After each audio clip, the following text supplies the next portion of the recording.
Bonjour à tous, j'espère que vous allez bien et bienvenue dans ce nouveau format de podcast où on va parler de tous les combats de la carte principale et aussi tout à la fin, on va parler du nouveau combat entre Taylor Lapillus et Kaolan Loufran pour faire une petite analyse puisqu'il y a eu des chamboulements de dernière minute et on a reçu pas mal de demandes par rapport à ça, ça fait énormément plaisir. Brian, comment vas-tu? Ça va bien, ça va bien. Toi, Chris, comment tu vas?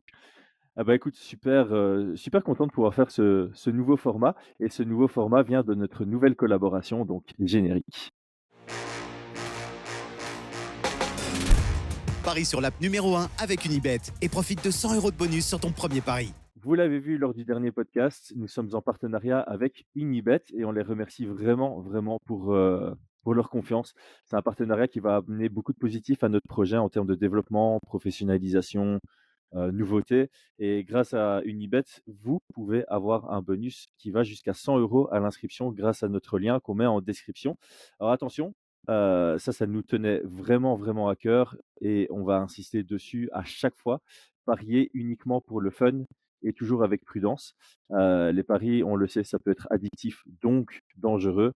On appelle tout le monde à être responsable et à approcher ça de manière récréative. Ça, c'est le mot-clé. Et ça m'avait fait plaisir parce que dans les réunions avec Unibet, eux-mêmes insistaient là-dessus. Donc, c'est aussi une des raisons pour laquelle on s'est tous mis d'accord. Et on rappelle évidemment, c'est interdit aux mineurs. Bon, maintenant qu'on a clarifié tout ça, on va pouvoir lancer ce nouveau format où on attaque les combats sous l'angle de la valeur des cotes. Donc ça nous permet de faire des analyses et en même temps de se poser la question de tiens, est-ce qu'il y a de la valeur sur une certaine cote? Et pour nous, chez Fight Minds, c'est bien parce que ça va nous aider à mieux nuancer ce qu'on essaye de toujours nuancer. Il y a une différence entre supporter un athlète, pronostiquer un résultat et évaluer les différentes possibilités et probabilités d'un combat. Et donc, je pense que grâce à ce type de podcast, on va pouvoir rentrer plus dans le gris du MMA et moins être sur du noir et blanc, je pense. Bon, après ce long monologue, Brian, est-ce que tu as quelque chose à ajouter ou alors on se lance? Non, non, non, je suis, comme tu l'as dit, super, super content de la tester un nouveau format et j'ai hâte, j'ai hâte. Voilà. Ouais, je pense qu'on va vraiment prendre plaisir dans ce type de format. Bon les gars, accrochez-vous, je pense que ce sera assez long. On a 6 combats qu'on doit couvrir là, donc on va essayer d'être un peu plus rapide par combat par rapport à nos habitudes. Là, l'avantage, c'est que sur la plupart des combats, on a fait des analyses exhaustives et donc on va pouvoir survoler ça en faisant juste un rappel et se concentrer vraiment sur, là où il y a de la valeur selon nous. Premier combat qu'on va aborder, c'est la nouveauté. Yanis Guémouri contre William Gomis. Donc juste pour mettre un peu de contexte, Yanis Guémouri était supposé combattre en bantamweight contre Kaolan Loufran. Le combat a été séparé pour pouvoir sauver le combat de William Gomis dont l'adversaire est blessé et le combat de Taylor Lapillus dont l'adversaire n'a pas son visa. Bref, Guémouri monte en featherweight pour affronter Gomis. Il est donc, je vais pas dire il est donc parce que c'est ma première question pour toi, mais il est underdog à 3,10, ce qui représente grosso modo 30 de chances de gagner selon les codes de Paris. William Gomis est donc à 1,31, ce qui représente 70-70 de chances de gagner. Ma première question pour toi, c'est est-ce que ce changement représente un avantage pour l'un ou pour l'autre ou pas spécialement? Bah, pas spécialement. Personnellement, je pense que c'est les changements de dernière minute, c'est toujours plaisant pour nous d'avoir des combats qui sont sauvés, mais moi, personnellement, je trouve que c'est pas très très plaisant pour le combattant. Faut imaginer qu'à ce niveau-là, il y a une grande partie de la préparation d'un combat qui se joue sur la stratégie et sur la manière de combattre un type d'adversaire. Là, Mmh. on a un vrai changement. Yanis, même s'il a combattu dans la catégorie des 66 et je pense que c'est un gros 61, ça reste qu'il aura un petit désavantage physique, forcément. Mmh. Hem, mais bon, après voilà, il y a, ce combat, son manager, il semblerait, était, plutôt partant. Donc Guillaume, trouvait que ce combat plus intéressant pour Yanis que contre, Mmh. Loufran, tu vois? Donc, heu, donc je pense qu'il a peut-être vu des ouvertures et on va en Mmh. parler. Peut-être vu des chemins de victoire qui font qu'il est relativement confiant. Ouais, donc moi, je voulais aussi en parler. C'est vrai que Yanis, bah, à 3 jours du combat, il accepte un combat dans la catégorie du dessus. Donc il était clairement déjà en phase de régime et pré-cut, on va appeler ça comme ça. Là, ça s'arrête net, ce qui signifie que, bah, la veille du combat, la déshydratation sera beaucoup plus facile que celle qu'il avait prévue. Il va moins, rentrer dans l'extrême, mais il ne sera pas au poids optimal pour un combat dans cette catégorie-là, alors que William Gomis, de son côté, bah, se préparait pour un combat à ce poids-là et sera donc en meilleure forme physique, si on peut dire ça comme ça. D'autant plus qu'en général, on dit, bah, quand tu es plus léger, c'est sur la vitesse que tu vas pouvoir jouer, mais William Gomis, c'est un featherweight très très rapide. Hem, du coup, présentons d'abord ça comme ça. Est-ce que tu peux nous établir le profil de l'un et de l'autre? Puis on discute rapidement de comment ça match et puis on discute de si, selon nous, les codes de paris font sens et si on a envie de mettre une petite unité ou non dessus. Ah bah, alors sur le papier, on a clairement deux strikers, 2 kickboxers qui ont un style, assez différent, hein, Mmh. même très différent. Hem, donc d'un côté, on a William Gomis, comme tu l'as dit, qui est, plutôt rapide, donc c'est un gaucher, hein. Gaucher relativement haut sur ses appuis, un contreur. Il aime beaucoup travailler, en reculant et en aspirant son adversaire. C'est pas juste reculer, hein. Je pense que ça, c'est vraiment important d'avoir ça en tête, c'est il aspire ses adversaires et il frappe dans l'aspiration. Il a une bonne variété de kicks. Sur la première analyse, moi, je vous avais parlé, je trouvais que, il sortait que sur sa gauche, si je dis pas de bêtises, et quand il sort sur sa droite, je trouve qu'il y a pas mal d'ouverture. Mais bon, ça fait des années qu'il le fait, donc je pense qu'il sait à peu près ce qu'il fait, tu vois? Il est bon en lutte, hein, on l'a vu, il a une lutte décente, il a un grappling décent. Heu, S'il voit qu'il y a des ouvertures pour aller au sol et pour qu'on, si c'est un chemin de victoire, il va l'utiliser. Sur son poids, parce qu'il en était question, je pense que c'était pas un gros 66 avant. Je pense que dans une interview, je me rappelle l'avoir entendu, où il disait comme ça qu'il avait fait une prise de masse. Et pour rappel, vous vous rappelez la dernière fois où il a combattu et qu'il a dû traverser, tout l'UFC, enfin tout l'hôtel parce qu'il était pas au poids. Il a eu des difficultés à être au poids, au dernier combat. Donc je ne pense pas qu'il arrivera aussi imposant qu'il a pu l'être, précédemment. Je pense qu'il va redescendre un petit peu de poids quand même. Ça, c'est pour lui. Pour Yanis, on en a parlé, donc c'est un droitier, mais qui change aussi de garde, gaucheux. Pour moi, c'est un combattant qui est beaucoup plus, posé, un peu moins mobile. Par contre, je trouve qu'il a un peu le killer instinct, tu vois? S'il y a une ouverture, il balance la sauce et il va chercher des finishes qui peuvent faire vraiment froid dans le dos, tu vois? Très, très bon low kick, j'aime beaucoup. Et pareil, un peu le même profil, c'est des strikers, s'ils ont une ouverture pour mettre au sol, contrôler, frapper, c'est ce qu'il fera. Un bon grappling aussi, mais c'est pas non plus sa spécialité, mais en tout cas, je pense que, il a des choses aussi à faire dans ce compartiment-là. Et et voilà, et comme je le disais, je pense que c'est un gros bantam, donc il y aura une différence de poids, c'est sûr, mais elle sera beaucoup moins conséquente et je pense qu'il est habitué aussi à travailler avec des gars plus lourds. Ça, c'est une chose qui est importante. Ah, c'est bien vu ça. C'est vrai que pour la prépa, c'est important. Je regarde juste les tailles, en termes de taille, effectivement, il y a William Gomis qui met 1,83 m sur Tapology, 1,75 m, 75 pour Guémouri sur Tapology, donc Mmh il y a mh. il y a une différence de taille, pas seulement de gabarit potentiel. OK, donc tu avais fini. Ouais, j'avais Hem, fini, ouais. sur la partie, low kick aussi de Guémouri, j'aime bien, mais on est en garde ouverte ici, donc c'est une question qu'on va se poser. Moi, ce qui m'intrigue beaucoup, c'est que de part et d'autre, ils allaient combattre de base contre des adversaires assez, je vais dire agressif ou en tout cas qui aime bien engager le combat. On en avait parlé, Lucas Mmh Almeida, mh. c'est quand même quelqu'un qui aime bien être sur le pied avant. C'est pas un combattant à pression, mais c'est quelqu'un qui va envoyer du volume, qui va être agressif, qui va avoir une intention de finaliser le combat dans chacune de ses frappes et de ses combinaisons. Et de l'autre côté, on avait justement un peu nuancé, on avait dit que Kaolan, il faut pas le voir comme un bulldozer, même s'il a le Non. physique du bulldozer, mais c'est quand même quelqu'un qui aime bien aller à l'échange, qui aime bien casser cette distance pour rentrer dans son boxing range et échanger à partir de là. Et Mmh. ici, je trouve que, Guémouri et Gomis, ils aiment bien piquer quand ils Mmh. engagent, mais là où ils font le meilleur de leur taf debout, c'est, en contre et pour continuer sur la phase plus grappling et lutte, je pense que c'était avec, Gomis que j'avais dit ça. J'avais essayé de dire une phrase style, «Est-ce que Gomis va vouloir s'imposer là où ils sont tous les 2 le meilleur ou chercher à s'imposer à être le moins mauvais là où ils sont tous les 2 le moins bons?» Et cette logique Mmh reste un mh, peu la même face à Guémouri parce qu'il rencontre aussi quelqu'un de relativement complet, mais qui a plutôt une prédilection sur le pied-point. Hem, donc c'est un combat qui est intéressant. Moi, je vais un peu m'avancer. ouais. Ma grande crainte, c'est qu'on a 2 profils plutôt contreurs et que les 2 soient forts dans l'attente.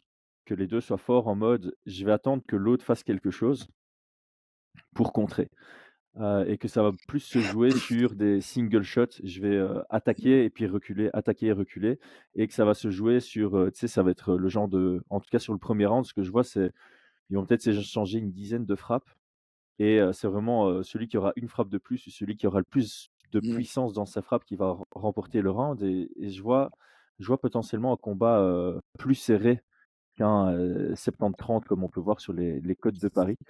Mais j'ai vraiment, vraiment du mal à visualiser la dynamique du combat si ça part pas, dans un combat, plus, faible, en termes de volume et d'intensité. Je sais pas si toi tu arrives à percevoir un peu, tu as tendance à dire que Guémouri prendrait le centre, mais sans pour autant mettre une grosse pression pour pas, se faire, comme tu dis, aspirer dans les déplacements et dans les collisions que peut, créer, Gomis. Est-ce que tu vois ça comme un combat quand même très engagé ou plutôt tu as une vision comme moi, un combat un peu plus, OK, chacun choisit ses moments, tout est réfléchi, tout est mesuré, tout est calculé? Je pense que Guémouri va devoir créer l'échange. Je pense que si les deux combattants arrivent comme ils combattent habituellement, on est sur le 70-30 est justifié, tu vois. Je pense que Yanis va devoir capitaliser sur ses low kicks, des bons low kicks, sur ses low kicks, et je pense qu'il a un gros intérêt à, à obtenir un takedown, un double leg et mettre au sol, tu vois. Je pense qu'il est assez vicieux en grand and pound, que là, la différence, s'il arrive à mettre Gomis au sol, la différence de poids sera beaucoup moins conséquente. S'il est dans la garde, il aura une meilleure capacité à contrôler ses longues jambes et donc à le garder. Et on l'a vu, il est extrêmement vicieux avec ses coudes. Donc, moi, personnellement, je vois un game plan un peu différent, tu vois, pour Yanis Guémouri. Par contre, clairement, pour Gomis, je pense qu'il doit faire ce qu'il fait habituellement. Ça, c'est son chemin vers la victoire, tu vois. Mmh. Aspirer, frapper, rester à distance. Il aura la longe, il aura la puissance, entre guillemets, de frappe, parce qu'il sera un peu plus costaud. Mais, euh, mais de l'autre côté, Yanis, je le vois difficilement être en capacité d'utiliser ses contres. Donc, je pense qu'il va devoir proposer un autre jeu. Donc c'est du côté de Yanis qu'on doit s'attendre à plus d'ajustements par rapport à son style, de base par défaut. Mm, Hem Ici, personnellement, c'est le genre de combat où j'ai envie de rester loin, et de pas miser quoi que ce soit, parce que comme je l'ai dit, j'ai un peu du mal à voir la dynamique. Par contre, une cote qui pourrait m'intéresser, mais elle n'est pas encore sortie sur unibet.fr. Je vais attendre avec, grande attention qu'elle sorte. Le combat est trop récent, il a été annoncé que hier, donc il n'y a pas encore, ces cotes-là, c'est, le fait que ça dépasse le 2,5. Donc en anglais, on dit O2,5, ça veut dire que, après 2 minutes 30 du troisième round, le combat a encore lieu. Il n'y a pas de finish avant. Donc j'ai regardé un peu la cote qui sortira pour ça parce que j'ai personnellement l'impression qu'on pourrait se diriger soit vers un finish très tardif, soit vers une décision et si la cote est intéressante, j'irai peut-être mettre une petite unité dessus. J'en profite, on va faire un petit jeu en interne, chez Fight Minds, donc je vais l'expliquer, c'est le bon moment. Donc ce qu'on a décidé de faire, c'est on se donne chacun 20 unités. Pourquoi on parle en unités et pas en euros? C'est très simple, c'est parce que dans ce milieu des paris, c'est la mesure commune à tout le monde. Donc on parle en unité, c'est un peu le degré de confiance qu'on a sur un résultat. Si je mets un quart d'unité sur un résultat, c'est que j'ai très peu confiance, mais que j'avais quand même envie de le jouer. Et si je mets, 7 unités sur, un gagnant, ça veut dire que j'ai ultra confiance en ce combattant. Donc c'est un peu la mesure commune parce que certaines personnes, leur mise maximale, c'est, 5 €, alors que d'autres personnes, leur mise minimale, c'est 100 € et pour que ces 2 personnes puissent communiquer, on ramène tout en unités et par exemple, une unité pour la personne 1, c'est 1 € et une unité pour l'autre personne, c'est 100 € et au moins quand ils disent: «Ah moi je mets une unité sur telle personne», l'autre personne comprend ce que ça veut dire. Ça veut dire: «OK, le gars a confiance à hauteur de 1 unité sur ce bet-là. Moi, je vais, le suivre, mais sauf qu'une unité pour moi, c'est 1 €, c'est pas 100 € pour lui parce qu'on n'a pas les mêmes moyens, on n'a pas, le même engagement dans ce milieu-là. Donc, voilà, là-bas, c'est on prend le même principe chez Fight Minds. On a chacun 20 unités aujourd'hui. On joue et puis on voit qui est le meilleur à la fin de la saison. Donc la fin de la saison, c'est la fin d'année. Celui qui aura le moins de points chez Fight Minds, on décidera un gage gentil à lui faire faire. D'ailleurs, dans les commentaires, vous pouvez proposer, on sera fort à l'écoute, je pense. Et alors, s'il y en a un qui est très mauvais chez Fight Minds et qui arrive à 0 avant la fin de la saison, il peut racheter 5 unités, encore une fois, en réalisant un gage gentil. Et encore une fois, on attend vos suggestions. Je pense que ça va être fun d'avoir quelques suggestions en commentaire. J'ai l'impression qu'on a un Aldric qui va finir avec une boule à 0. Bref, maintenant que tout ça a été expliqué, Brian, est-ce que toi tu as une envie particulière de mettre, une Heu unité ou une fraction d'unité sur ce combat ou tu restes loin? Écoute, moi personnellement, si, hem, je pourrais voir des chemins de victoire pour Yanis, tu vois? Donc clairement, si, j'aurais pu mettre, une unité, mais je préfère, rester loin quand même sur ce combat-là. Mmh. Pour moi, c'est trop, vu qu'on a que 20 unités, tu vois? Et que je sais pas encore ça va être quoi le je reste assez loin. Mais en tout cas, si vous êtes vrai enfin voilà, je peux voir une cote intéressante sur Yanis. Je pense qu'il y a des possibilités, mais ça reste, voilà, un Mmh. 30 tu vois? Ça reste, assez C'est, c'est pas mal. On se mouille pas sur le 1er, non, mais ça sur ce combat-là, ça me semble logique parce que j'ai l'impression que les cotes sont relativement bien définies et c'est ce que j'explique tout le temps. C'est généralement quand tu vas miser, c'est parce que tu considères que la cote a été mal définie et que par conséquent, il y mmh, a mmh mh. de la valeur. Et alors le deuxième point que Mais j'explique souvent, les meilleurs parieurs, ils ont une vision à long terme. C'est-à-dire qu'ils vont pas regarder événement par événement, ils vont vraiment regarder ce qu'ils ont fait sur l'année. mmh, Je vais prendre un exemple. Si tu mises tout le temps sur des combats sur des cotes de paris à 5, où tu fais x5 sur ta mise et que tu as raison que 40 du temps, on va te dire: «Bah, le gars, il est mauvais, il a raison que 40 du temps, c'est pas beaucoup». Mais si 4 fois sur 10, tu fais x5, tu gagnes sur le long terme. Alors tu vas peut-être, rater 2 d'affilée cet événement-ci, mais l'événement d'après, tu auras peut-être raison, 3 sur 5 et au final, sur l'ensemble, tu y gagnes. Et à l'inverse, tu as des gens qui vont, parier que sur Valentina Shevchenko dans ses défenses de titre. Elle est à tu gagnes moins d'un dixième de fois ta mise. Tu auras raison 8 fois sur 10, très bien, tu as souvent raison, mais comme tu gagnes, moins d'un dixième de ce que tu as misé, sur l'ensemble, tu y perds. Donc, mmh. il faut toujours avoir cette vision long terme quand on rentre dans ce milieu. Je pense que c'est important de s'en rendre compte pour stratégiser l'approche, on va dire. Et juste pour revenir sur celui-là, j'ai parlé de, de Yanis, je trouvais que ça restait intéressant. Par contre, clairement, je parierais pas sur la enfin, je ne miserais pas sur, William parce que je trouve que, ça serait un pari risqué, tu vois? Bah, en fait, c'est typiquement, là-dedans qu'on va rentrer. Mmh. Étant donné que tu gagnes pas grand-chose à miser sur, William, donc si tu mises sur William et que tu l'emportes, tu gagnes que un tiers de ta mise, Mmh étant mh. donné que tu vois des chemins vers la victoire pour Gemmouri, c'est sur une vision long terme, c'est pas le genre de truc que tu as envie de faire. Parce que tu pars du principe que si le combat a lieu, 3 fois, c'est pas spécialement William qui va l'emporter les 3 fois et donc ça va un Mmh. peu s'équilibrer. Par contre, c'est le genre de cote où les personnes confiantes Ouais. en Gomis pourraient se dire: «Bah, tiens, je vais utiliser Gomis dans un parlay». Un parlay, c'est une combinaison où tu Mmh mh, mmh. multiplies en fait les résultats. Mais ça, on va peut-être en parler tout Mmh à la mh, mmh. fin Ouais. parce que c'est tout à la fin qu'on revoit un peu l'ensemble et qu'on se dit: «Tiens, est-ce que je ferais un combo ou pas?» Deuxième combat de la carte principale dont on va discuter, c'est le combat où il n'y a pas de Français sur la carte principale. Volkan Ozdemir, qu'on connaît très très bien, qui accueille à l'UFC Bogdan Guskov. Alors on va peut-être commencer par lui. Est-ce que tu as pu un peu observer qui il était, Non. Bogdan Guskov? Moi, de ce que j'ai regardé, bon, 14 victoires, 2 défaites. Je vais d'abord faire le classique, après j'ai parlé un peu de son style. Donc 14 victoires, 2 défaites dans sa carrière professionnelle. Sur ces victoires, on en a 12 par KO, 2 par soumission, aucune à la décision.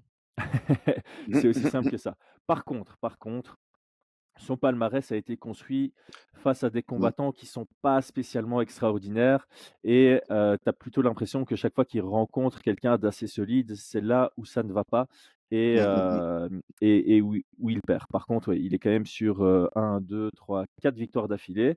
Ensuite, il y a sa dernière défaite qui était contre quelqu'un, je ne m'aventure pas dans son nom, mais qui avait 33 victoires pour 8 défaites et avant ça, il était sur, 8-9 victoires d'affilée. Donc récemment, il fait des bons résultats, mais il y a très peu de victoires contre des palmarès positifs. Je vais juste prendre les palmarès positifs dans ses Mmh. 15 derniers combats, heu, qu'il a gagnés: 6-4, 6-4, 12-9, 13-3, 4-2, 7-2, 4-1, 20-10.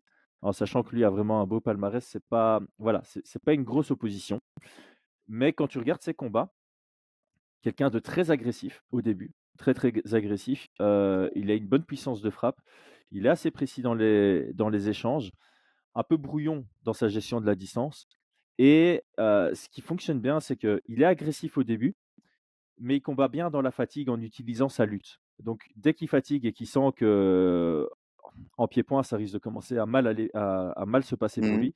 Il va commencer à utiliser sa lutte et franchement, il a une bonne capacité à bloquer à la cage, amener au sol avec patience, prendre ses positions, marquer ses points, ne pas être inactif au sol pour pas risquer de se faire relever. Donc c'est un profil assez intéressant selon moi, et là, c'est toute la question. C'est vraiment toute la question de ce combat, c'est, est-ce qu'on a un gars qui roule sur sa compétition avec un manque d'opposition et qui va être complètement éteint dès qu'il monte de niveau? Ou Mmh mh. bien est-ce que c'est juste quelqu'un qui roule sur la compétition parce qu'il est trop fort et il sera également très bon, à haute compétition? Est-ce qu'on a déjà eu des combattants comme ça où tu les vois débarquer à l'UFC, tu fais: «Waouh, le mec il s'est construit un palmarès contre des chèvres, il va rien faire à l'UFC» et au final même à l'UFC il brille.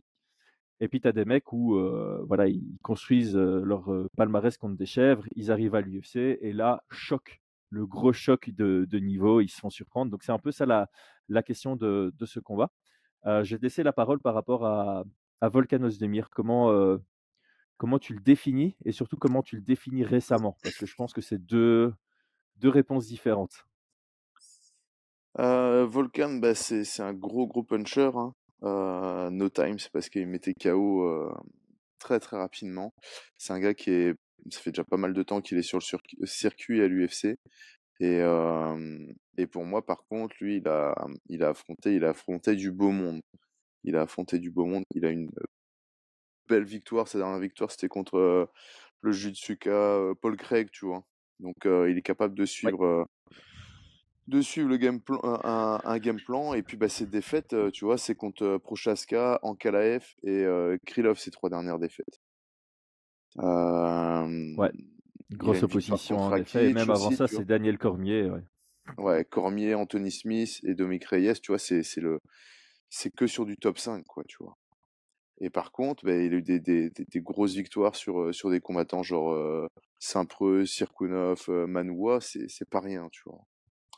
C'est pas rien. Donc je pense personnellement, sur ce combat-là que, l'expérience du haut niveau va quand même, avoir un gros impact, tu vois?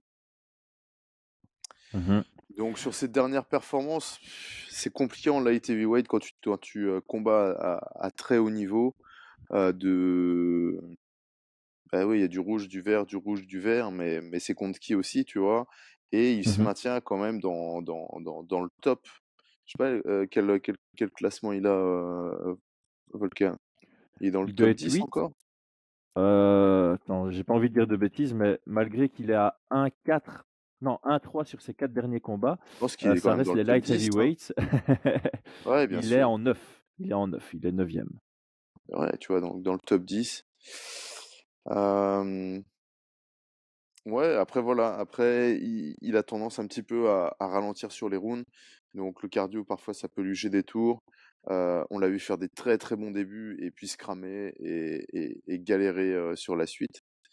Mais, on va en reparler, mais par contre moi je suis assez confiant, sur ce combat-là. Mmh, justement, moi je vais peut-être, te faire changer d'avis, peut-être, peut-être. Ouais. Moi ce qui m'inquiète chez Volkan, c'est que l la qualité de son style reposait beaucoup sur son menton. Et j'ai l'impression que son menton commence à partir tout doucement. Il commence à vite, être sonné et un peu à l'image d'un Chuck Liddell à l'époque, on risque Mmh. d'avoir un certain déclin chez Volkan Ozdemir s'il continue à utiliser ce style sans l'adapter parce qu'il est juste plus capable d'être aussi fort dans ce style-là. Alors je te rejoins contre Paul Craig, il fait une excellente, excellente performance en termes de game plan, j'avais vraiment apprécié, mais il me semble qu'il se fait quand même, genre limite toucher debout et que Mmh. ça le fait un tout petit peu vaciller. Dans tous ses derniers combats, bah, forcément il se fait bien toucher et en fait, moi, ce qui me fait peur, c'est que là, il fait face à quelqu'un qui va, lui faire ressortir ses instincts. Bogdan, il va arriver et il va vouloir, aller à la guerre. Je pense que Volkan va accepter cette guerre. C'est pas le genre de gars qui va aller, jab, toucher le temps qu'il se fatigue Mmh. et puis agir comme ça. Hem, donc voilà, je pense que Volkan est largement au-dessus techniquement. Il est beaucoup plus compétent. Mais c'est le Mmh. genre de combat où c'est pas spécialement ça qui va le sauver. Donc moi, j'avoue que j'hésite encore maintenant à tenter ma chance sur Bogdan, parce qu'on n'a pas parlé des cotes. Bogdan est à 2,35, soit Mmh. 40. Volkan Ozdemir est à 1,55, soit 60. J'aurais d'office mis quelque chose sur Bogdan s'il était, au-dessus de 2,5. Là, il a 2,35, ça me fait hésiter. Par contre, Et par il y a KO, quelque chose. ouais, Vas-y? et Bogdan par KO TKO, il est à 2,80. Oh, ouais, mais le truc, c'est que justement, comme je le disais, Bogdan, il est capable de commencer fort Mmh. et si les 2 fatiguent, il est aussi capable d'aller, dominer dans la fatigue. Par contre, moi, la cote qui m'intéresse, que j'ai regardée, c'est U1,5. Donc, le fait que le combat ne dépasse pas un round et demi. On est à 1,75, 1,75 et là, je vais déjà aller mettre une unité dessus. Je pense que Bogdan va venir pour rentrer. Je pense que Volkan, il garde la validité de son, surnom et je pense que l'un ou l'autre va trouver l'ouverture pour finaliser assez rapidement dans le combat, que ce soit dans le premier round ou dans la première partie du second round. Et donc là, je mets déjà une unité là-dessus. Je vois Donc je moins de 2 peux voir rounds et le demi. combat aller à la décision, mais je trouve que la cote à 1,75 est Ah! intéressante pour, ce cas de figure. Donc ça veut dire KO, TKO, enfin finish dans le premier round, c'est ça? Finish dans le premier round ou dans les 2,30, enfin ou dans la première partie, la première moitié du deuxième round. Mmh. Ouais, ouais, ouais. Je le note sur mon papier, hein. OK. U1,5. Voilà, donc moi, ça, c'est acté. Hem Et j'ai vraiment une grosse hésitation. Je ne sais pas si j'ai envie d'être gourmand. Et tu sais quoi? Maintenant que je l'ai dit, je vais aussi mettre un quart d'unité, parce que je suis vraiment pas sûr. Mais je me dis comme ça peut se produire. Donc 0,25 U à 2,35 tout simplement sur Bogdan. Et dans ce cas-là, en fait, de temps en temps, j'aime bien faire ce genre de mise parce que si c'est Volkan qui gagne dans le premier round ou dans la première moitié du deuxième round, ça va compenser le quart d'unité que je perds sur, Bogdan. Si Bogdan gagne, dans le premier round ou dans la première moitié du 2e, là, j'ai mon double pari, passe. Par contre, effectivement, si c'est Volkan qui gagne à la décision, là, je perds tout, mais voilà, j'ai pas mis beaucoup, j'ai mis 1,25 unités sur ce combat. Heu, je reste très loin du gage, je reste encore très loin du gage. Écoute, moi je vais 1-4, tu vois? C'est, 1 victoire, 4 défaites. C'est ça? Non, 1-3 sur ces 4 derniers combats. À un Ouais, moment 1-3 donné, sur ces 4 derniers, ouais. tu vois, tu te remets en question, tu vois? Tu te remets en question, tu Ouais. arrives pas manteau au vent. Donc moi, je vais parier sur, 1 unité sur Ousdemir, tu vois? Oh là! En Et plus attends parce que et pourquoi j'ai mis x2 moi? Non, non. 1 par unité, il est à finish, ça avait combien? peut-être mis, il a Ouais, 1,55. non, non, non, je vais rester, à 1,55 OK. Pas parce gourmand. que hein? Tu n'es Non, pas gourmand. ouais, j'aurais pu être gourmand, j'aurais mis à la décision, tu vois? Je peux Oh voir, waouh! bah, et franchement, tu sais quoi? Hem, À la décision, c'est 5, hein. ouais, J'ai pas je envie de sais te bien. pousser, mais tu peux mettre, tu vois, tu peux mettre un cinquième d'unité. C'est pas grand chose à perdre et puis ça te fait gagner une unité au total si ça passe, quoi. Un cinquième d'unité, c'est ça? Mais Je j'arriverais à voir, tu vois, de 2 mecs qui se crament, tu vois? Et Volkan qui est un peu plus intelligent de lutter et prendre le 3e round, dans la douleur, tu vois ce que je veux dire? ouais. Et et l'emporter, peut-être le 2 et 3 ou peut-être le 1 et 3, tu vois? Dans un combat qui va pas non plus être, folichon, Mmh. mais j'arrive à voir ce scénario-là aussi. Donc, dans ce cas-là, je vais mettre, 3/4 d'unité pour la victoire et 1/4 pour, à la décision. C'est bien ça, OK. non? C'est sage. Ouais, ouais, c'est bien parce que du coup, tu mets une unité au total sur le combat Ouais, avec, Volk Deck du coup zéro à cinq. j'avais dit à 5, hein. Voilà. OK.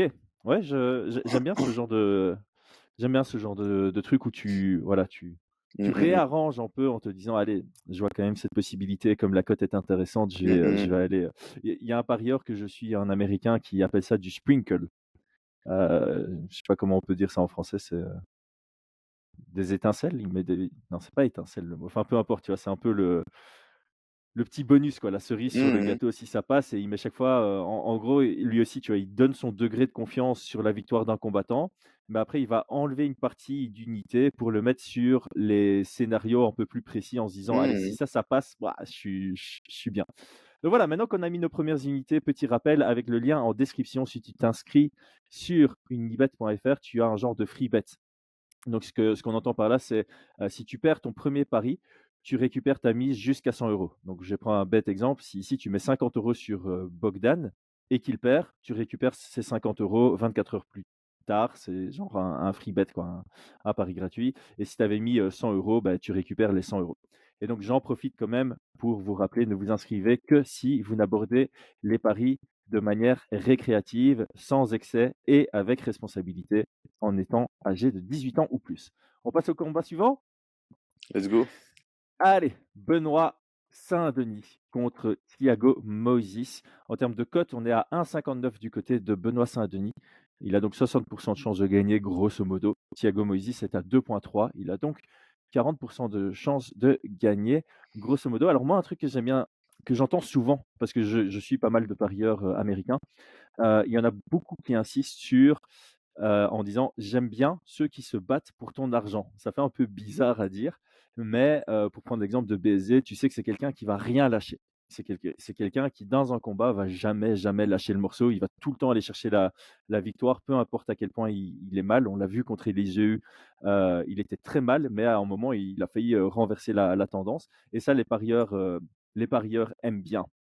Donc on a fait une analyse en long et en large de ce combat. Est-ce qu'on fait un rapide rappel, de ce qu'on avait perçu? Est-ce que tu peux nous résumer ça? Oh, de mémoire de ce qu'on avait dit? Ouais, ou bien on en refait, hein, c'est pas obligé de retomber sur ce qu'on avait dit, parce qu'effectivement, c'est la toute première analyse, ça remonte à il y a presque un Ouais, mois, mais ouais, je vois bien. mais voilà. Bah, c'est un combat qui est très, très attendu, franchement, par le public français, on voit tous, je pense, même à l'international, Benoît Saint-Denis arriver en comment dire ça? En favori sur ce combat-là. Je Mais voilà, je pense quand même qu'il a un adversaire qui est très, très sérieux, qu'il faut pas prendre à la légère et je sais qu'il ne le prendra pas non plus à la légère, tu vois? Avec pas mal d'interrogations, notamment sur la partie au sol. On sait que Benoît, c'est vraiment un très, très bon grappleur, il l'a encore prouvé dernièrement et que, son adversaire, bah, c'est aussi un excellent grappleur, mais plutôt type Jiu-Jitsuka, hein, parce qu'il a quelques championnats du monde, dans son passif, tu vois?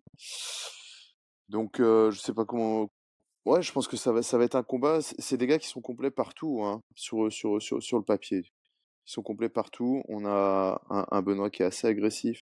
Je pense qu'il aura un peu plus d'avantages debout. Je pense que s'il aborde en garde ouverte, il aura quand même un peu plus d'avantages debout. Je pense qu'il va être capable de défendre, de mieux défendre les tentatives de mise au sol de son adversaire. Donc, j'ai pas mal d'interrogations sur ce combat-là aussi, hein. Mmh, mmh mh. Je me souviens que tu avais pas mal d'interrogations là-dessus. En plus, tu as ce côté un peu, agressif contre conservateur. Voilà, on va pas se mentir, Benoît Saint-Denis, il rentre dedans Mmh. et je trouve que Thiago Moïse a plutôt un style assez conservateur. On l'avait vu d'ailleurs contre, Islam Makhachev, ça Mmh. donnait quelque chose d'assez, faible en intensité sur la partie, pied-point. Par contre, comme tu l'as dit, hein, c'est quelque chose qu'on a toujours souligné, même si dans l'ensemble, Moïse s'est fait dominer dans la partie, grappling par Islam Makhachev, il a quand même réussi à avoir certains, bons moments. Il a obtenu un takedown Ouais. lui-même, il a pris le dos de Islam Makhachev, donc c'est des voilà, ce sont des choses qu'on aime bien souligner parce que j'aime Mmh. pas quand les fans partent, du principe: «Ouais, ça doit être, comment on dit? Je trouve pas le mot. Easy work? Heu, Travail ouais, c'est facile, ça, c'est quoi. supposé être facile, pourquoi je trouve pas le mot? Bon, peu importe, je vais pas dire une balade dans le parc, mais voilà, j'aime pas quand on dit ça. Là, on rentre dans le top, de l'UFC. On est Mmh. très proche du top 15, donc c'est un combat compliqué pour, BSD.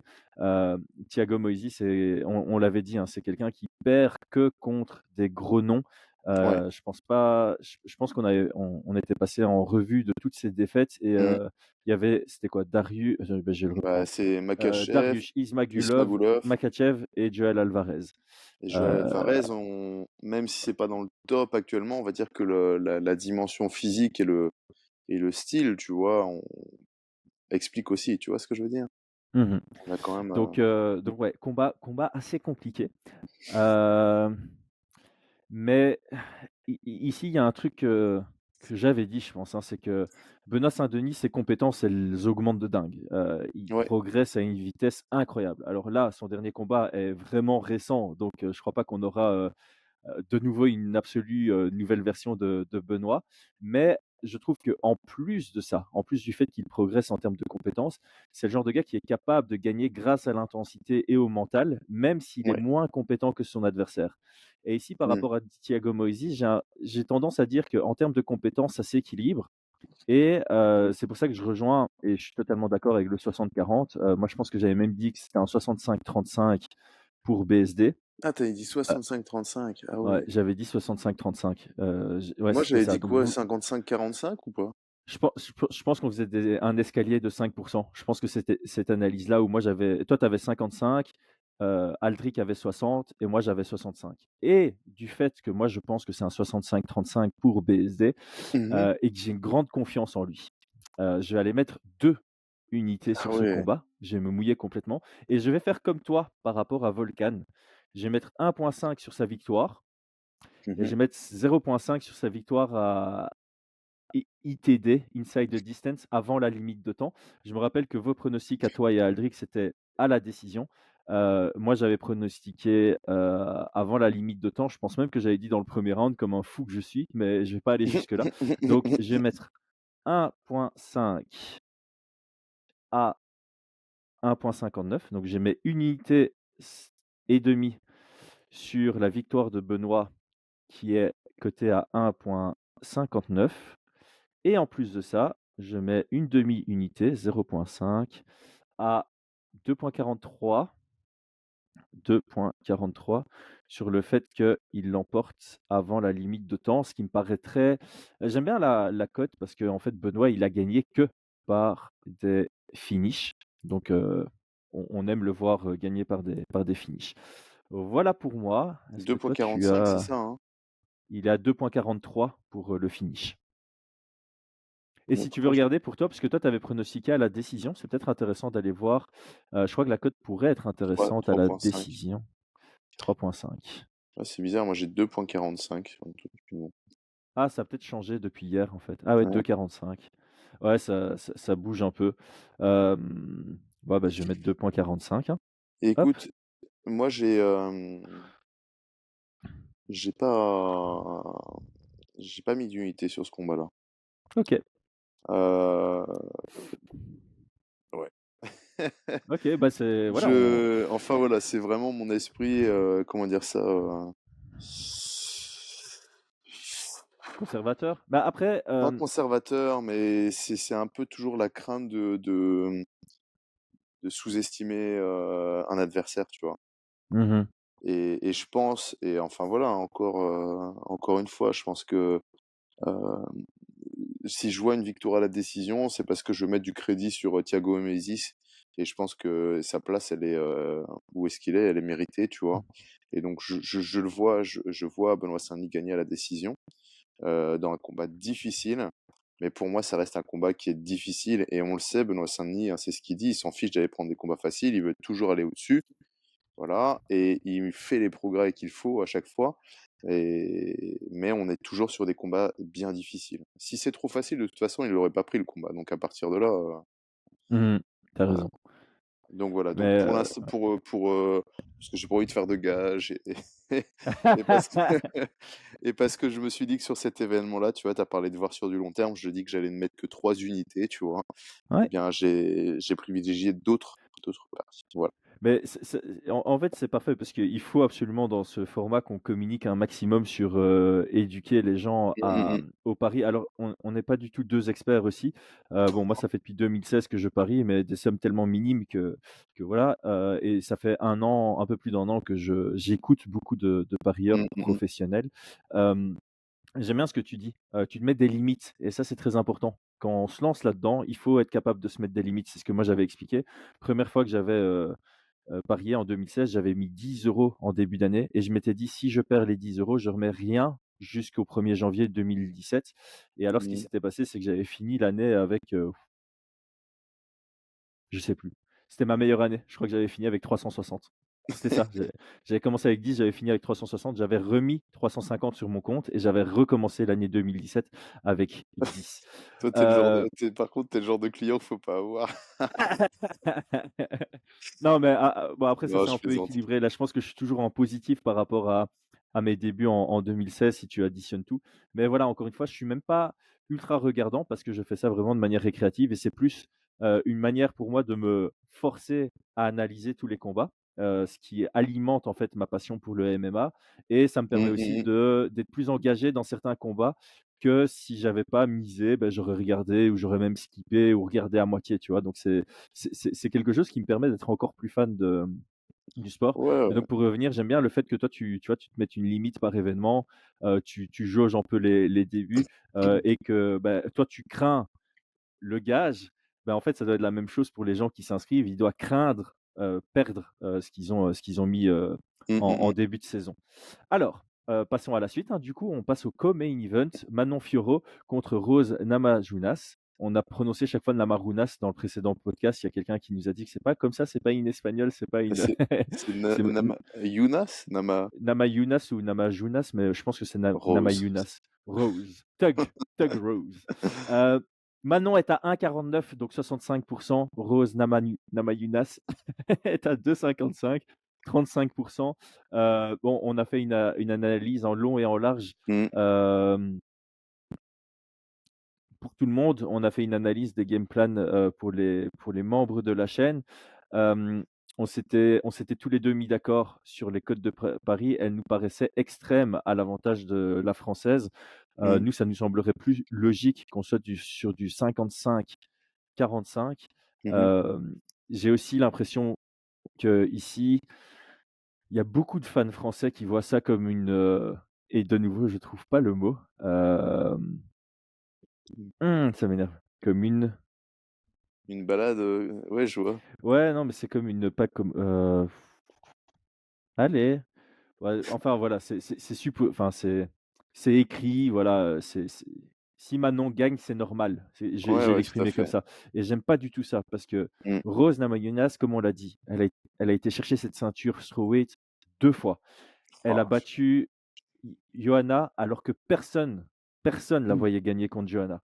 Et même Même dans contre la revanche, Zhang, je pense qu'elle était encore, underdog et elle va gagner à la décision. mais même contre Elle va Willy gagner Zhang, quoi. elle va On la battre, voyait tous Weili se faire Zhang, ouais. ouais, alors que là aussi, peu de gens la voyaient gagner, elle était underdog. Moi, je Elle pensais gagne, j'étais ouais, triste pour elle, tu vois? Et là, ouais, non, c'est fou, hein. c'est Mmh, donc il faut mettre du respect sur son nom. Alors oui, elle monte de division. mmh, Oui, ça n'était pas une grosse strawweight, mais en termes de compétences, elle est vraiment, vraiment au rendez-vous et quand on a la Rose des grands rendez-vous, elle est archi dangereuse et c'est pour ça, mmh, moi, je pense que si on a une Rose des grands rendez-vous, ça peut pas être un 65-35. C'est manquer de respect à Rose de dire ça et mmh, donc c'est la raison pour laquelle, moi, je vois ça comme ça, c'est ce que j'appelle un dog or pass. C'est le genre de combat où tu mises sur l'underdog ou tu restes loin. La mmh. valeur de Manon, enfin, on le sait, on est ultra biaisé sur ce combat. On adore Manon, on est en relation amicale avec Aldric, mais à 1,49, selon moi, ça n'a aucune valeur. Je ne sais pas ce que tu en penses. Bah, écoute, ouais, non, moi, je serais américain, je parierais sur Rose, clairement. Dog or pass, là, c'est exactement ça, tu vois? Donc bien évidemment, là sur ce pari-là, c'est plutôt genre, le pari, patriotique, tu vois ce que je veux dire? Si si j'étais un parieur ultra fan, hardcore et tout, ouais, je parierais sur Manon, tu vois? Parce que, mais en tout cas sur ce pari-là, moi j'ai rien mis, voilà, j'ai pas envie de parce que même si, tu vois, même si je gagne, tu vois, imaginons que Rose gagne, tu vois? Tu peux te dire: «Ouais, je Mmh. suis content parce que j'ai gagné de l'argent», Ah mais non, ça me c'est fera chier malsain. quand même, tu vois? Ouais, Ah mais ouais, ouais, c'est ce que je dis et c'est ce que je ferais sur des combattants que j'aime bien, tu vois? Eh bien, ouais. s'ils gagnent, tu es content parce qu'ils ont gagné, s'ils perdent, tu es content parce que tu as gagné de l'argent, tu vois? Ouais, mais ouais, tu sais qu'à une époque, je faisais ça, hein. À une époque, j'étais fan de plein de combattants, c'est un peu moins le cas maintenant, mais à l'époque, j'étais fan de combattants et de temps en temps, j'aimais bien miser contre eux en me disant: «Allez, voilà, s'ils perdent, je me fais C'est consoler tout. par une petite somme d'argent», tu sais, moi, du haut de mes 1 € de Paris, ça me consolait rien du tout, c'était juste, Ouais, tu sais, l'ego qui était là: «Je voilà. l'ai vu», mais Mais non, ça reste malsain, et je ne sais pas s'il y a d'autres cotes que tu veux regarder, mais ici, je vois plus que 1 round et demi, on a 1,15 donc vraiment sur les ouais, cotes de Paris, on donc on est s'attend à ce que vraiment ça sur dure. sur une Heu, décision, je pense, que tout le monde voit ouais, ça à partir sur une décision, si je me trompe ouais. pas. On a 1,51 sur, le fait que ça aille à la décision et en fait, je vais aussi, Bah, aller plus loin dans mon truc, pour moi, c'est même un pass hors pass. J'aime même pas appeler ça un dog hors pass parce qu'en fait, si tu mises sur Rose, ouais. tu mises sur le fait que ce sera la grande rose, la rose des grands rendez-vous et donc tu as Mmh. une probabilité dans la probabilité. Tu vois ce que tu vois, heu, tu la seule raison pour laquelle tu verrais Rose gagner, c'est parce que tu as la rose des grands rendez-vous qui vient ultra préparée et qui surprend Manon sur un grand moment avec une Mmh. stratégie, bien élaborée de Trevor Whitman et en fait, au vu du dernier combat de Rose et c'est peut-être pour ça que les cotes sont aussi Ouais, je disparates. pense C'est parce aussi, que hein. Mmh. tu es aussi fort que ton dernier combat. C'est une expression qu'on utilise Mmh. beaucoup en MMA et la Rose, elle n'a pas été impressionnante du tout sur son dernier combat et même, enfin, pourquoi est-ce que tu restes pas en strawweight? Enfin, tu as l'impression qu'elle est de Mmh nouveau mh. un peu perdue donc moi vraiment, c'est le genre de combat où je reste très loin. Si, dans les cotes, il y a Manon Fiorot par, KO, TKO ou soumission, tu vois? À 3,6. Mmh. Tu peux te dire quand même que c'est une possibilité, tu vois? Non? Ouais, moi j'avoue que j'avais pronostiqué la décision, la victoire à la décision. J'ai du mal à voir, Rose se faire finaliser. Après, elle peut se faire surprendre par justement tu sais, j'ai pas l'habitude de me faire frapper fort, mais elle a quand même rencontré, Joanna, Andrade. Weili Zhang, son destro-weight qui frappe fort, hein. Elle frappe pas Ouais, aussi ouais, c'est fort vrai. que Manon, mais est-ce qu'on l'a déjà vu vaciller, Rose? Hein. Non, hein, c'est C'est fou, hein. C'est ouais, fou, c'est c'est elle qui atteint des avec nanas, l'opposition qu'elle a pris, non et ouais, après tu peux, puis voilà, elle s'est fait soumettre par, Gillian Robertson. C'est peut-être ça aussi les codes de Paris, tu vois? Non seulement son dernier combat de MMA, c'était pourri, mais en plus de ça, elle est allée se challenger en grappling, elle se fait soumettre en 60 secondes, donc ouais, peut-être qu'il y a quelque chose à faire, tu je vois? sais pas. Mmh, mmh mh.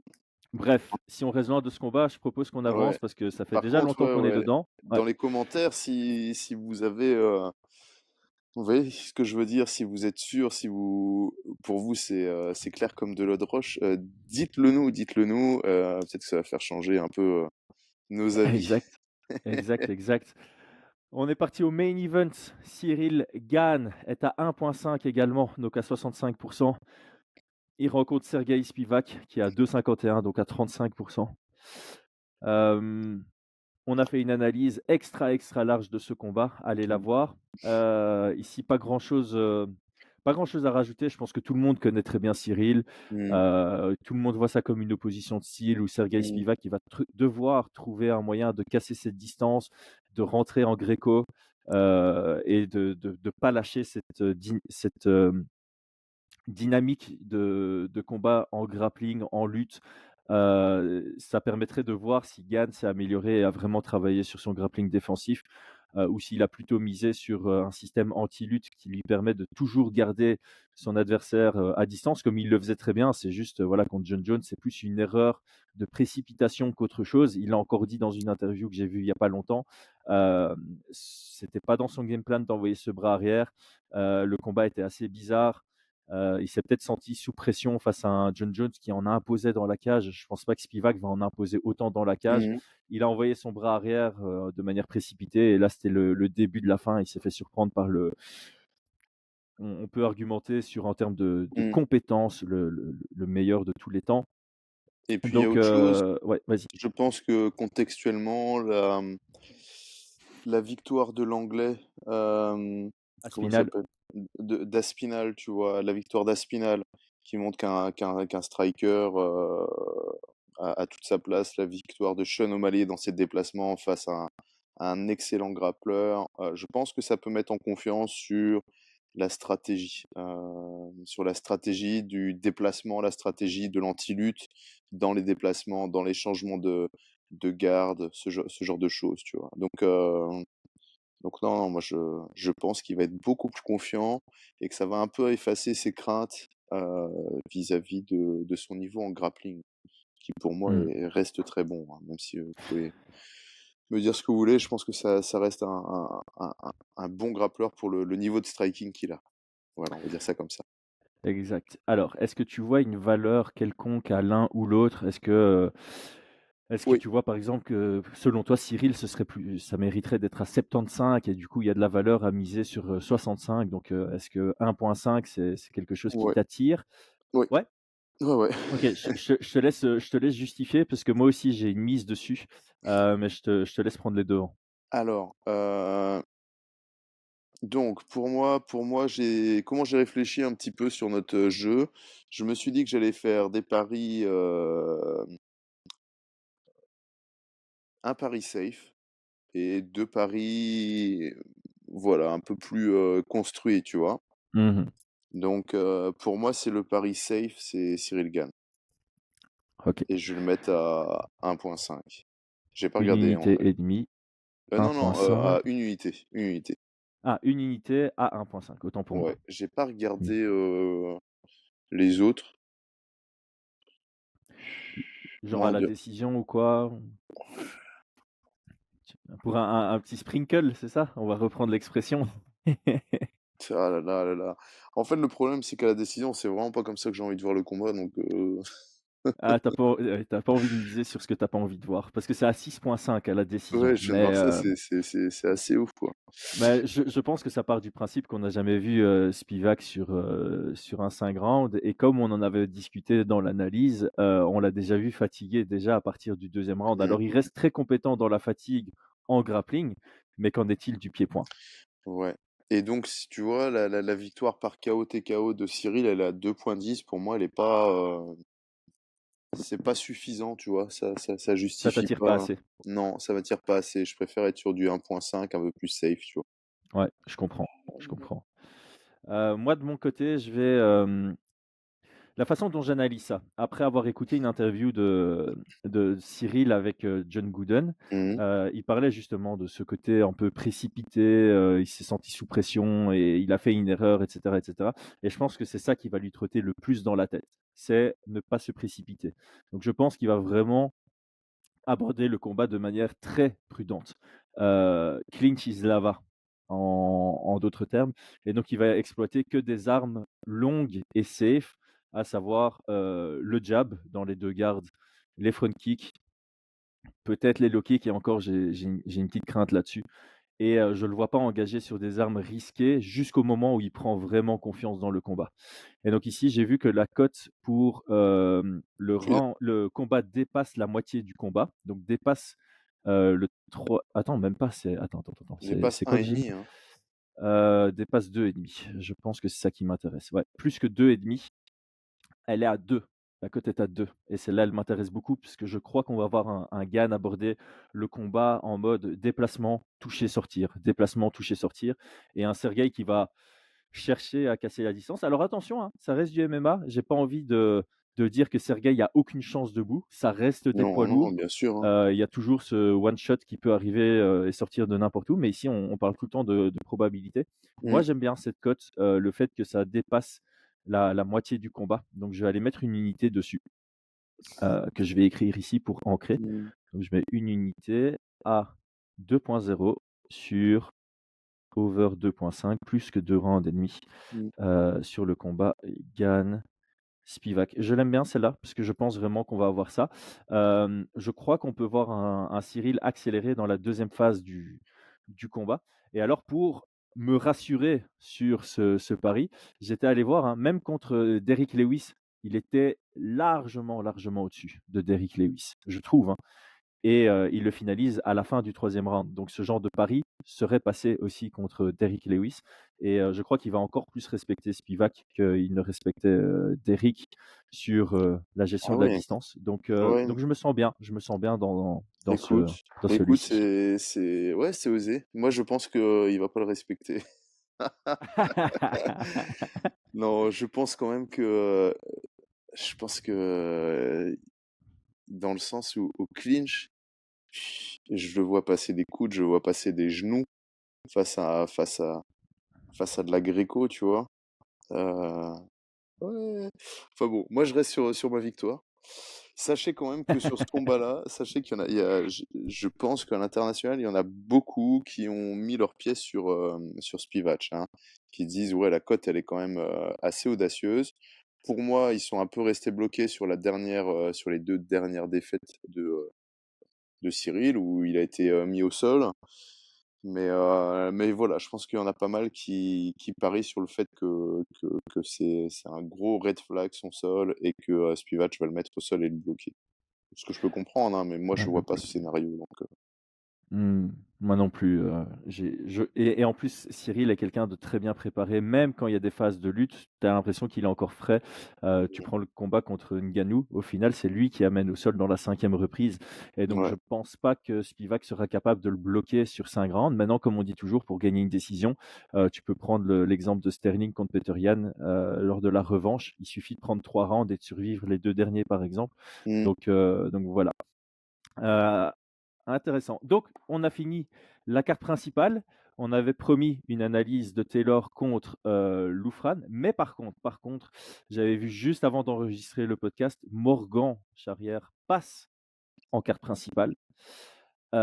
Mais au moment où on enregistre ce podcast, il n'y a pas encore les cotes de disponibles sur unibet.fr, notre partenaire. Par contre, on peut toujours en parler très, très, très rapidement en spéculant sur les cotes.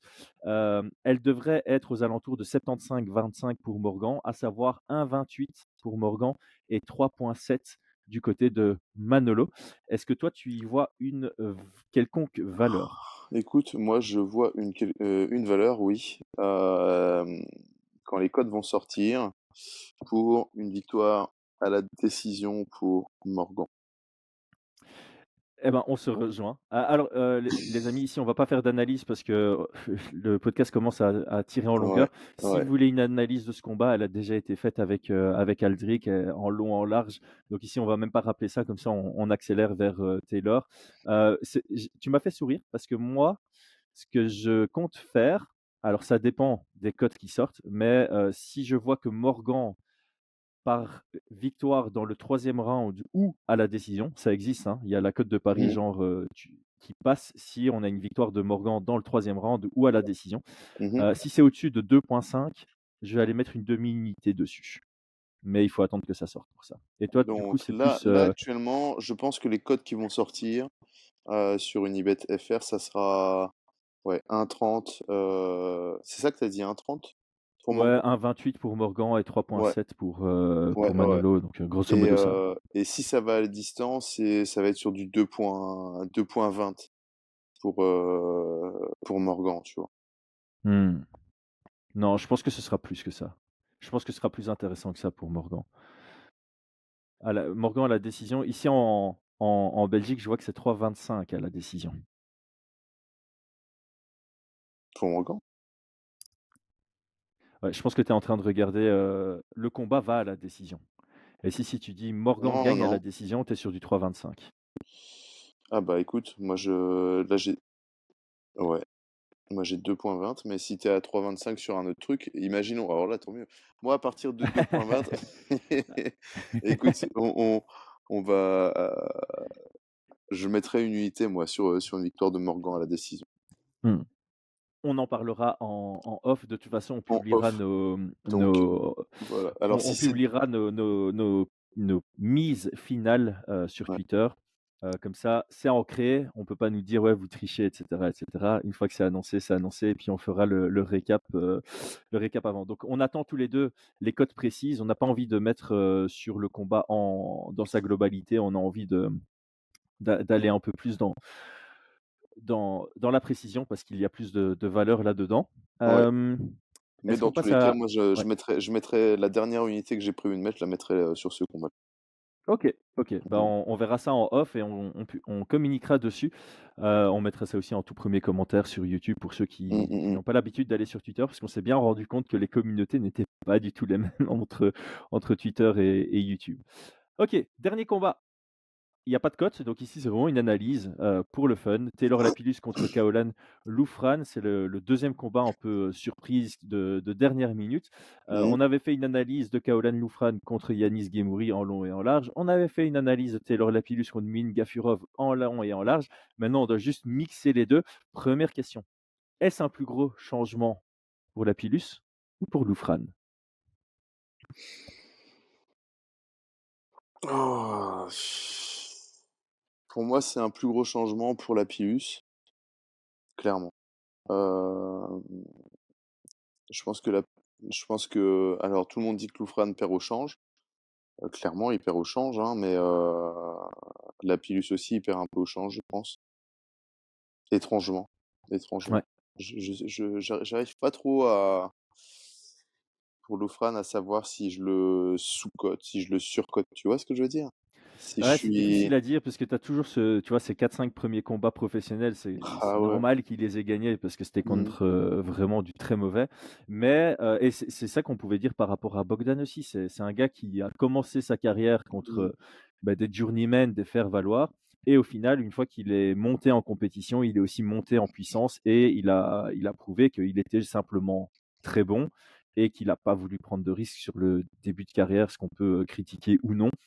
Et donc effectivement, je te rejoins, c'est assez difficile de le juger. On a fait une analyse de son style.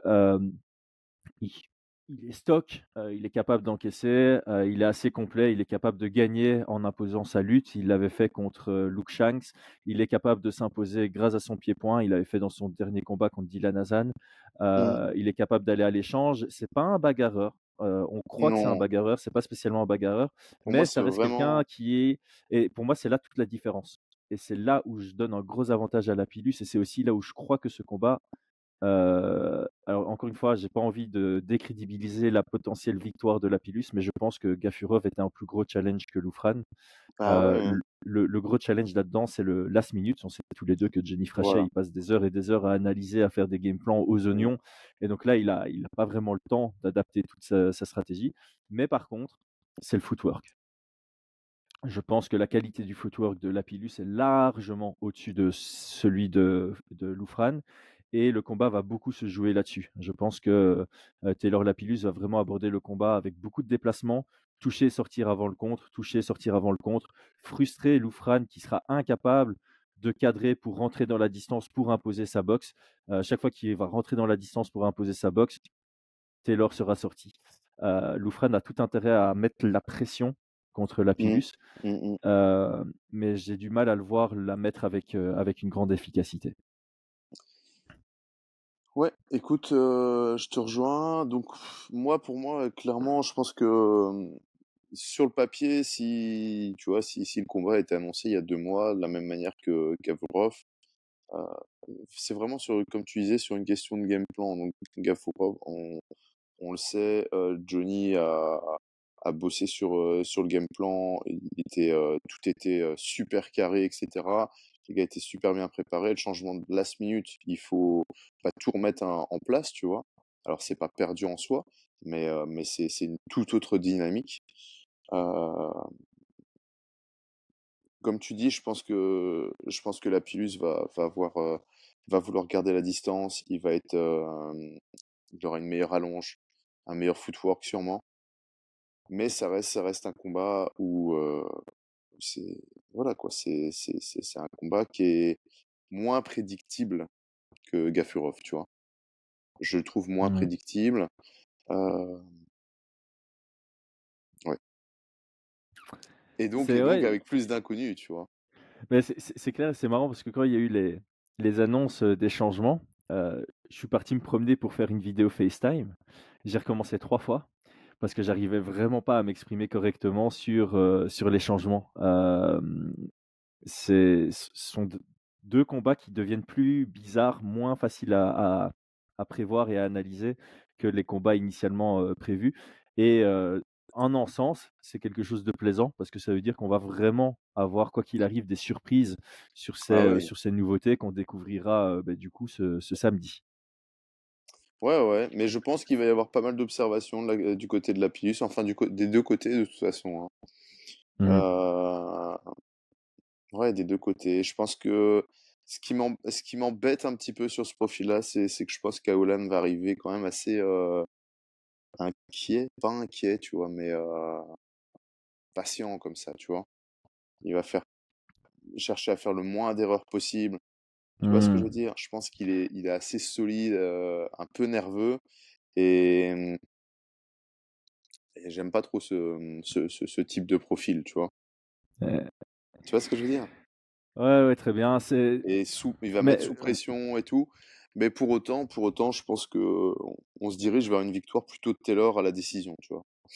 ouais, je pense aussi et je sais pas trop comment évaluer le menton de Loufran, mais je serais pas surpris de voir un TKO sur le cumul, en fin de combat à l'avantage de Taylor. Ça dépend un peu de la dynamique de combat. J'ai peut-être l'impression aussi que Kaolan va vouloir lutter et comme on l'avait dit pour Gafurov, je crois que c'est une erreur de chercher à lutter, Lapillus, en tout cas quand tu es pas, genre, le lutteur, tu vois?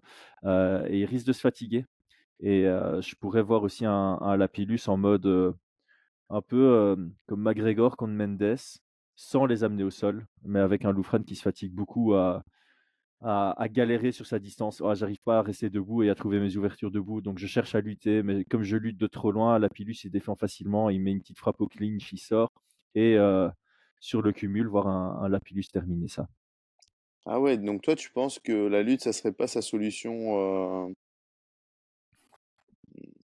Moi, je pense Première. que Loufran aurait un intérêt, tu vois, à chercher la boxe, frappe puissante et chercher à bloquer, chercher à mettre au sol, tu vois?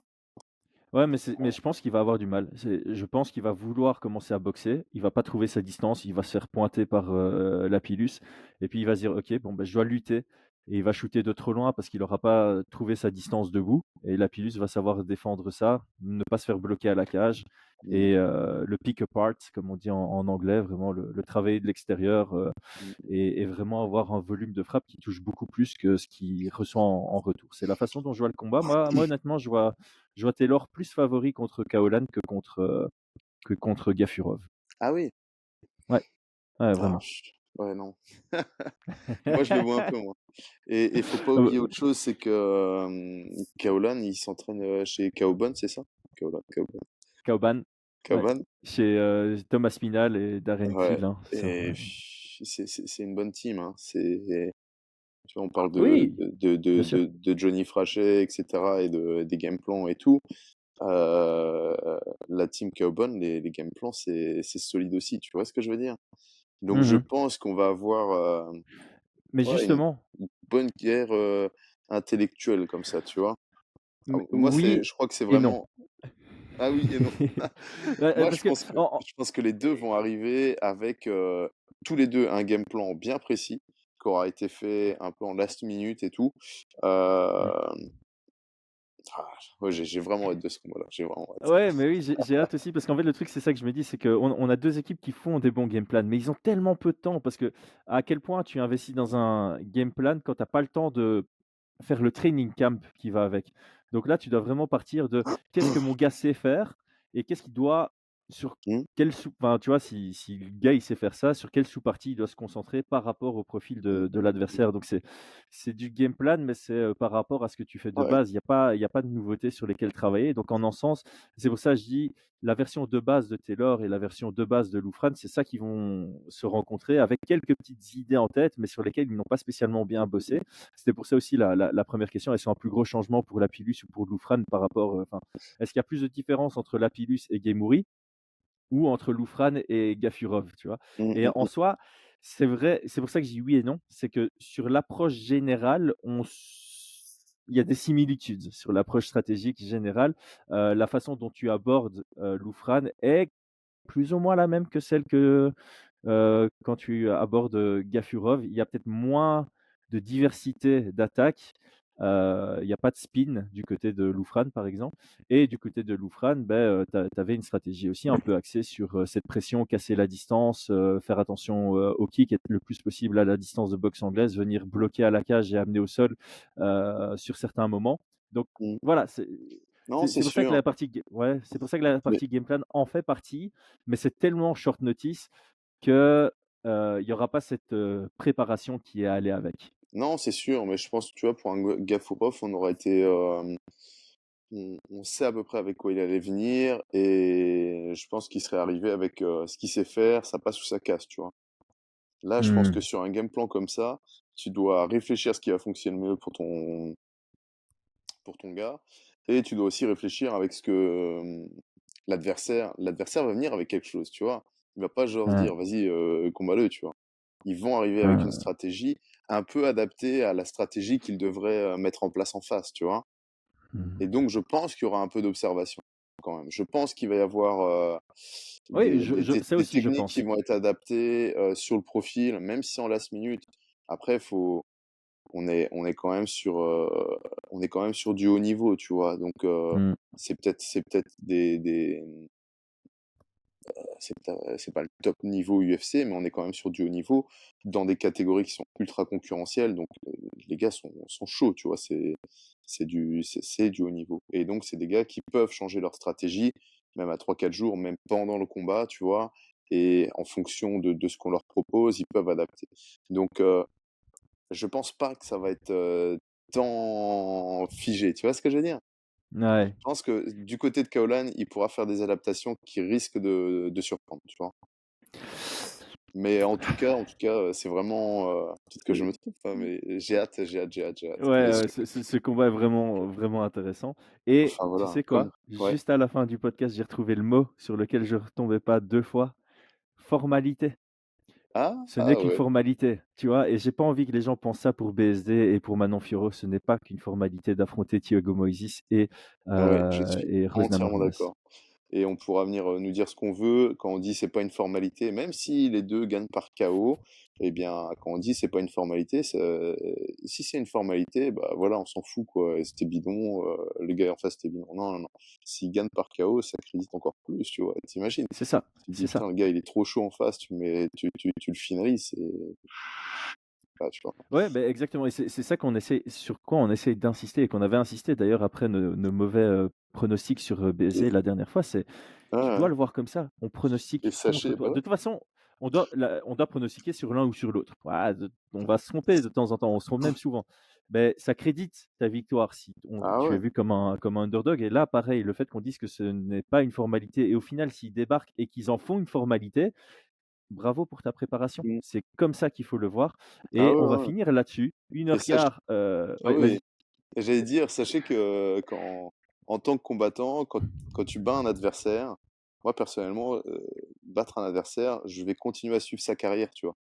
Mmh. Et si, il gagne après, ben je me dis: «Ouais, c'était pas juste une erreur, si j'ai pas eu un coup de chance. Non, le gars est vraiment sérieux», tu vois? Si Ça tu bats un vieillit bien. adversaire et que c'était sa fin de carrière et qu'après, voilà, il fait que des défaites, bon, ouais, tu peux te dire: «Voilà, il était déjà sur le déclin», tu vois? Mmh. Donc il y a ça, Ouais. c'est l'adversité, elle est là, tu vois? Et mmh. Non, c'est pas une formalité, tu raison. Nickel.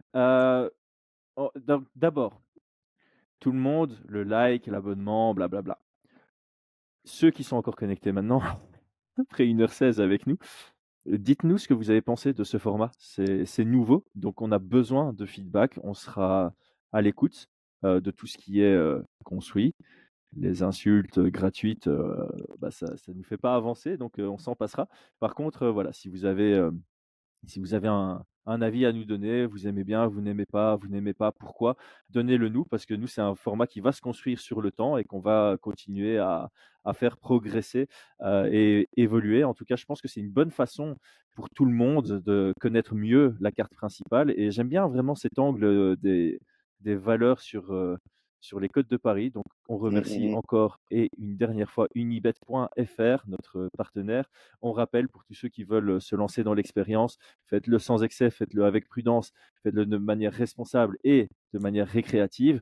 Il y a un lien en description avec lequel vous avez un free bet, donc la somme sur votre premier pari, pari UFC Paris. Qu'est-ce que je commence à être fatigué. Vous la récupérez en cas de perte et en cas de gain, bah, vous la gagnez. Donc c'est assez sympa comme manière de s'y mettre sans stress, justement. Brian, merci pour ton incroyable préparation pour ce podcast et c'est toi qui auras un gage en fin d'année. Non, j'y compte pas. Je vais rien parier sur les derniers mois. C'est un risque que tu peux faire, hein. Tu paries rien, tu sais qu'à la fin d'année, tu es à 20 unités et Ouais. tu espères juste que, il y en a un des 3 autres qui aura perdu sur l'ensemble. C'est un genre de pari dans le pari, quoi. Mmh. Nickel, ciao, ciao. Ciao.